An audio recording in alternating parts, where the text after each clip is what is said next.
नमस्कार सर। आज यो महत्त्वपूर्ण कार्यक्रम भएको छ। एकदमै सानो छोटो तर एकदम प्रभावकारी कार्यक्रम भएको छ। हामीले काठमाडौँ महानगरपालिकाले सार्वजनिक स्वास्थ्य प्रणालीलाई सुदृढ बनाउनका लागि स्वास्थ्यमा सबैको पहुँच हुनुपर्छ भन्नका लागि र सँगसँगै स्वास्थ्य सेवा पनि छिटो पनि हुनुपर्छ, छिटो पनि हुनुपर्छ भन्नका लागि विभिन्न प्रयासमध्ये महत्त्वपूर्ण वडामा हामीले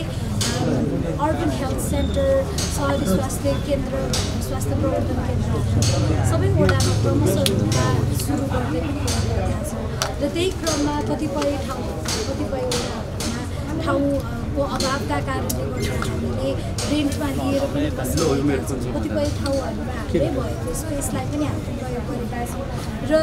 त्यसैमध्ये पनि रामघाट प्राथमिक स्वास्थ्य सेवा केन्द्र जहाँ चाहिँ धेरै लामो इतिहास भएको र पहिलेदेखि निरन्तर रूपमा स्वास्थ्य सेवा दिइरहेको र त्यो स्वास्थ्य सेवा दिइरहेसँगै त्यहाँ हुने चाप पनि एकदमै धेरै बढ्यो र यो क्षेत्रमा हामीले जनघनत्व हेर्ने पनि फ्लोटिङ पपुलेसन र पर्मानेन्ट रेसिडेन्ट दुइटै हिसाबले चाहिँ एकदमै धेरै सेवाग्राहीहरू हुन्छ र ती सेवाग्राहीहरूलाई हामीले प्रभावकारी ढङ्गबाट सेवा दिने पनि निरन्तर रूपमा प्रयास गरिरहेका छौँ र त्यसैको लागि हामीले एक्सटेन्डेड प्रोग्राम अथवा स्वास्थ्य प्रवर्धन केन्द्रमा भएको सबै एन्टिटीहरूलाई हामीले फर्स्ट स्लटमा नै गर्नु नसके पनि क्रमशः रूपमा हामीले गर्दै गइरहेको जुन आजको कार्यक्रम पनि उदाहरण र यो एक्सरे यहाँ सुरु गरेर धेरैभन्दा धेरै सेवाग्राहीहरूले सेवा प्राप्त गर्नुहुनेछ